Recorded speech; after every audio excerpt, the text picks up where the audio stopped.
गोरखपुर में गोरखनाथ मंदिर में महंत अवैधनाथ की 11वीं पुण्यतिथि पर श्रद्धांजलि कार्यक्रम का आयोजन हुआ है। आपको बता दें, जिसमें सीएम योगी आदित्यनाथ ने शिरकत की और महंत अवैधनाथ को श्रद्धांजलि दी गई। इस दौरान सीएम योगी आदित्यनाथ ने कहा कि उनका अपना पूरा जीवन देश और धर्म के लिए समर्पित किया गया है।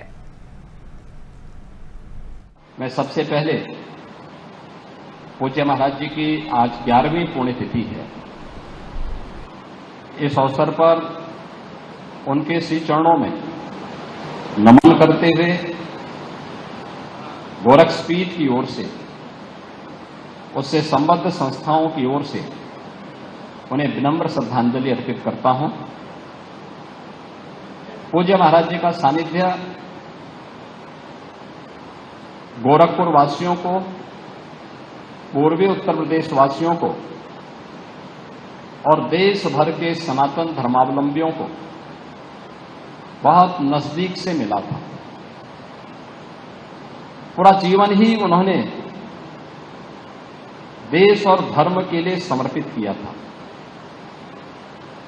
देश और धर्म के प्रति उनका जो भाव था वह अपने पूज्य गुरुदेव योग पुरुष ब्रह्मलीन महंत दिग्विजय नाथ जी महाराज के ही उन मूल्यों और आदर्शों को उन्होंने अपने जीवन में आत्मसात किया था, जिनके लिए महंत दिग्विजय नाथ जी महाराज ने यावत जीवन संघर्ष किया था।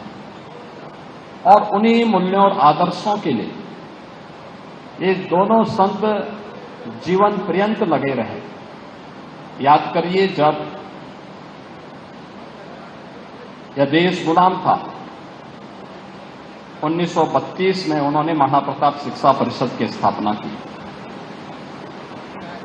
और शिक्षा परिषद की स्थापना के पीछे का हेतु कोई श्रेय लेने के लिए नहीं, बल्कि महाराणा प्रताप जैसे वीर योद्धा को, जो देश और धर्म के लिए जिनका प्रथम योगदान है, स्वदेश और स्वधर्म के लिए बलिदान क्या होता है, यह प्रेरणा हर भारतवासी को महाराणा प्रताप से प्राप्त होती है। तो महाराणा प्रताप के प्रति कृतज्ञता ज्ञापित करते हुए उनके नाम पर उन्होंने पहली संस्था स्थापित की। फिर यह श्रृंखला आगे बढ़ती गई। महाराणा प्रताप कॉलेज बना, महाराणा प्रताप महिला कॉलेज बना, देश स्वतंत्र हुआ, गोरखपुर में विश्वविद्यालय की स्थापना हो और पहला विश्वविद्यालय गोरखपुर में स्थापित हो। इस भाव के साथ तत्कालीन जब सरकार ने कहा कि वे पैसा है नहीं, अभी अभी देश आजाद हुआ है, जिस क्षेत्र के लोग उस समय की अनुसार उतनी प्रॉपर्टी उपलब्ध करवाएंगे, उस क्षेत्र में हम लोग विश्वविद्यालय बनाएंगे। तब कोई व्यक्ति सामने आया था, तो वह पूज्य महंत दिग्विजय नाथ जी महाराज सामने आए थे और उन्होंने मंदिर से जुड़ी हुई दो संस्थाएं, महाराणा प्रताप महाविद्यालय और महाराणा प्रताप महिला महाविद्यालय, प्रदेश सरकार को देकर के गोरखपुर में विश्वविद्यालय की स्थापना का शुभारंभ किया था।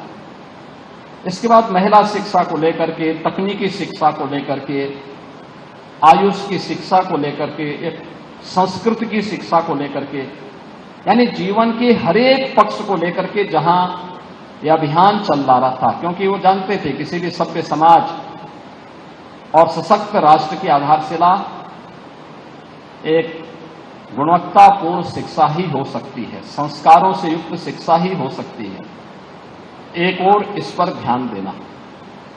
दूसरी तरफ देश आजाद हुआ है, तो आजाद भारत में आजादी के अनुरूप गुलामी के अंशों को समाप्त करने का भाव हर भारतवासी के मन में पैदा हो। अयोध्या में श्री राम जन्मभूमि पर भगवान श्री राम के भव्य मंदिर निर्माण के कार्यक्रम को भी आगे बढ़ाना है। तो इसके लिए उस यज्ञ में भी महंत दिग्विजय नाथ जी ने जो शुभारंभ किया था, उस यज्ञ में मेरे पूज्य गुरुदेव महंत अवेद्यनाथ जी महाराज 1983 से लेकर के 1983 में जब विश्व हिंदू परिषद ने राम जन्मभूमि मुक्त यज्ञ समिति बनाई तो 1983 से लेकर के जीवन पर्यंत यानी 2014 में जब तक उन्होंने उनका भौतिक शरीर था, राम जन्मभूमि मुक्त यज्ञ समिति के अध्यक्ष के रूप में उस अभियान को भी उन्होंने अपने जीवन का एक मंत्र बनाया था।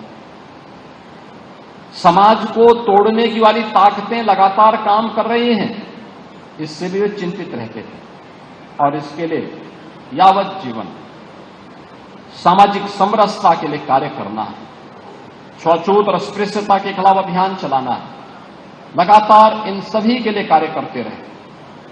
जीवन का कोई ऐसा पक्ष नहीं था जो भारत के हित में हो, सनातन धर्म के हित में हो, और आचार्य द्वय महंत दिग्विजयनाथ जी महाराज और महंत अवेद्यनाथ जी महाराज का उसमें सक्रिय सहभागिता उस कार्यक्रम में न रही हो, ऐसा पक्ष देख पाना बहुत कठिन था।